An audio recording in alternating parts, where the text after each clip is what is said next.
Okay, guys, I'm back. YouTube is on something real special because I recorded that first video the entire 10 minutes and I ended it so strongly and only 5 minutes and 6 seconds came out. So now I understand what other people are talking about when they start complaining about YouTube and how they can't get their video uploaded and this, that, and the other. So, as I was saying, it is 2009, and these white police officers had the audacity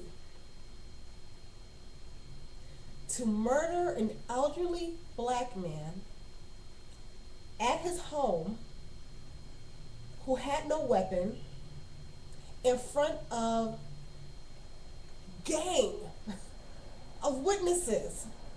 They thought so little of them, they thought it would be no problem to go get that man's gun out the house and put it next to him to make it seem as if he had been a threat to the police officers and they had to shoot him, mortally wounding him in self-defense. And for the police officer, who is he? Homer Police Chief Russell Mills, who so boldly said, "This is how it should be. If I see 3 or 4 young black men walking down the street, I have to stop them and check their names. I have to. I want them to be afraid every time they see the police that they might get arrested." Willie Lynch. Now, even though some people don't believe there actually was a Willie Lynch who wrote this, and I've read an article written by an African man who disputes it and disputes it very well. But just for something to go by, giving you a visual, so to speak, Willie Lynch. And I am so upset with the black people who live in that town that they have allowed the police officers to actually get that comfortable in thinking and believing that they can do this and get away with it. Why? Because they've done it before in the past and they've gotten away with it. So hopefully this will get cell phone.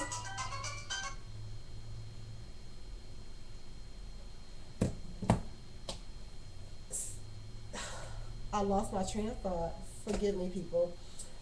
That the black people they're not united, they're not getting educated, they're not cleaning up and building up. And don't get me wrong, I used to live in Tulsa, Oklahoma for a few years. I went there for Bible college.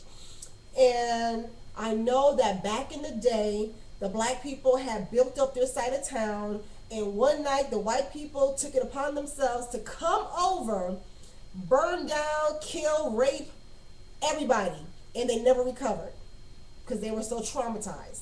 So I understand that even if you're a good, clean black person, injustice can and will happen to you. However, in order to decrease things like this happening, you got to get your stuff together. You cannot be walking around looking like a thug, looking like a hoochie, a hood rat, looking like a crackhead, looking like an alcoholic, and not expect to be stopped by the police. You want to give as little reason as possible for being stopped. But anyway, and Obama's in office now, and people are questioning whether or not that signifies that there's no more racism in America. There are plenty of articles on the internet that attest to the fact that black people are still overcoming. Obama in office is a great historical event, and I wish him well in cleaning up the mess that the last administration left him. However, we still need the affirmative action. We still need rules and regulations set up legally where discrimination due to race, sex, sexual orientation, height, weight, hair does not put you in a position to not be hired, to be targeted, to be fired. To be fired and then have them fight you on getting your benefits, your unemployment benefits. So, people, it's a mess. It is such a mess. You turn on the news and it's always so negative. But you know what? These negative things are actually happening. So it's a mess. It doesn't have to be a mess. You know, start with yourself. Start with the man in the mirror, as Michael Jackson would say.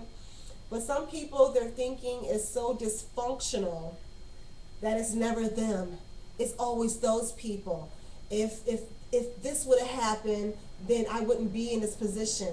Shoulda, woulda, coulda, and things along that line, and projecting and not taking responsibility for themselves. Terrible things happen to people. Terrible things. I am an MSW. I have my master's in social work.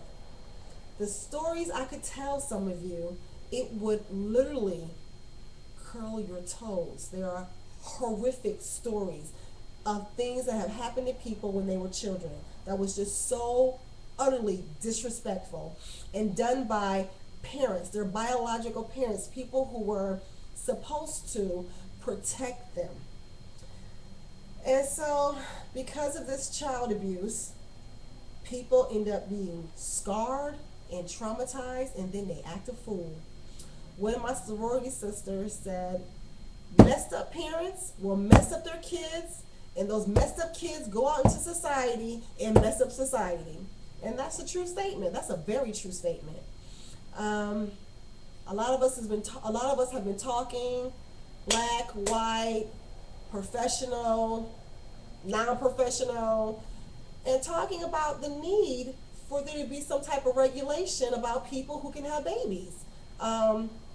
Taking a test, a parenting class, having to pass the class, having to take a psychological evaluation.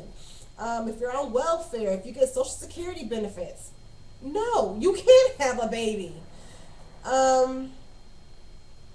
But then we get into the whole thing of eugenics.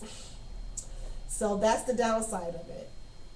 But it is just ridiculous. The people that I have seen who are getting pregnant and having babies and raising them in chaos and confusion is ridiculous.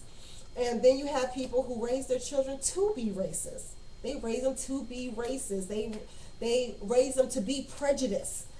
And it's just ridiculous and so unnecessary. So I'm looking at my clock and I'm hoping all of this comes out. So this is still testing. I'm at 8:08, so I'm going to stop it now and see if all of it captures, and I'm going to upload it. Okay, that didn't work. God bless you.